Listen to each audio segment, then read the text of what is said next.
દૂધનો ભાવ વધારો પાછો ખેંચવાની માંગણી સાથે કોંગ્રેસ દ્વારા ઉગ્ર સૂત્રોચ્ચાર કરી આજ રોજ વિરોધ પ્રદર્શન કર્યું હતું। Gujarat cooperative milk marketing federation limited દ્વારા અમૂલ દૂધમાં પ્રતિ લીટર ₹2નો કરવામાં આવેલ ભાવ વધારાના વિરોધમાં આજે વડોદરા શહેર કોંગ્રેસ દ્વારા બરોડા ડેરી ખાતે દૂધના ભાવ વધારાના મુદ્દે ભારે સૂત્રોચ્ચાર સાથે પ્રદર્શન કર્યા હતા। આ કાર્યક્રમ દરમિયાન કોઈ અપ્રિય ઘટના ન બને તે માટે મકરપુરા પોલીસ સ્ટેશન દ્વારા ચુસ્ત બંદોબસ્ત રાખવામાં આવ્યો હતો। Gujarat cooperative milk marketing federation limited Amul દ્વારા 1 મેથી અમૂલ ગોલ્ડ, શક્તિ, ગાય, તાજા અને સ્લિમ એન્ડ ટ્રીમ જેવા વિવિધ દૂધના ભાવમાં પ્રતિ લીટર ₹2નો ભાવ વધારો કરવામાં આવ્યો હતો।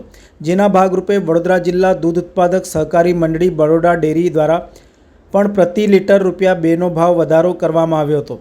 દૂધના ભાવમાં કરવામાં આવેલા ભાવ વધારાના પગલે ગૃહિણીઓના બજેટ ઉપર અસર પહોંચી છે, જેના પગલે સામાન્ય લોકોમાં પણ રોષ ફેલાયો છે। ટૂંકા ગાળામાં દૂધના ભાવમાં કરવામાં આવેલ ભાવ વધારાના વિરોધમાં આજે શહેર કોંગ્રેસ પ્રમુખ ઋત્વિજ જોશીની આગેવાનીમાં કોંગ્રેસના કાર્યકરો દ્વારા બરોડા ડેરી ખાતે દૂધનો ભાવ વધારો પરત ખેંચો જેવા સૂત્રોચ્ચાર લખેલા બેનરો અને પોસ્ટર સાથે વિરોધ પ્રદર્શન કર્યું હતું। કાર્યકરો દ્વારા બરોડા ડેરીના ગેટ પાસે કૂદકે ને ભૂસકે વધી રહેલી મોંઘવારી માટે જવાબદાર ભાજપ વિરોધી સૂત્રોચ્ચાર પણ કર્યા હતા। આ કાર્યક્રમ દરમિયાન કોઈ અપ્રિય ઘટના ન બને તે માટે મકરપુરા પોલીસ સ્ટેશન દ્વારા ચુસ્ત બંદોબસ્ત ગોઠવી દેવામાં આવ્યો હતો। કોંગ્રેસના જમાનામાં 20 રૂપિયા 15 રૂપિયા લીટર ચાલતું હતું, જ્યારે 5 પૈસા વધે એટલે આંદોલન ચાલુ કરી દીધા હતા। હવે રૂપિયા 2 રૂપિયા વધે એટલે લોકોને પડી જાય। લોકો માટે, ગરીબો માટે, છોકરાઓ માટે, નાના છોકરાઓનો આ દૂધ હોય છે, એના પર ભાવ વધારાની ચાલુ હોય, આવું તો ખોટું છે। આ તો ભાજપ સરકાર બહુ ગલત કરી રહી છે। ગેસના બાટલા માટે વિરોધ કરી રહ્યા છે। દૂધનો ભાવ આટલો બધો વધારી દીધો છે, ગરીબ માણસ કેવી રીતે દૂધ લઈ શકે? આજે એમના છોકરાઓને પાણી પીવડાવશે કે દૂધ પીવડાવશે?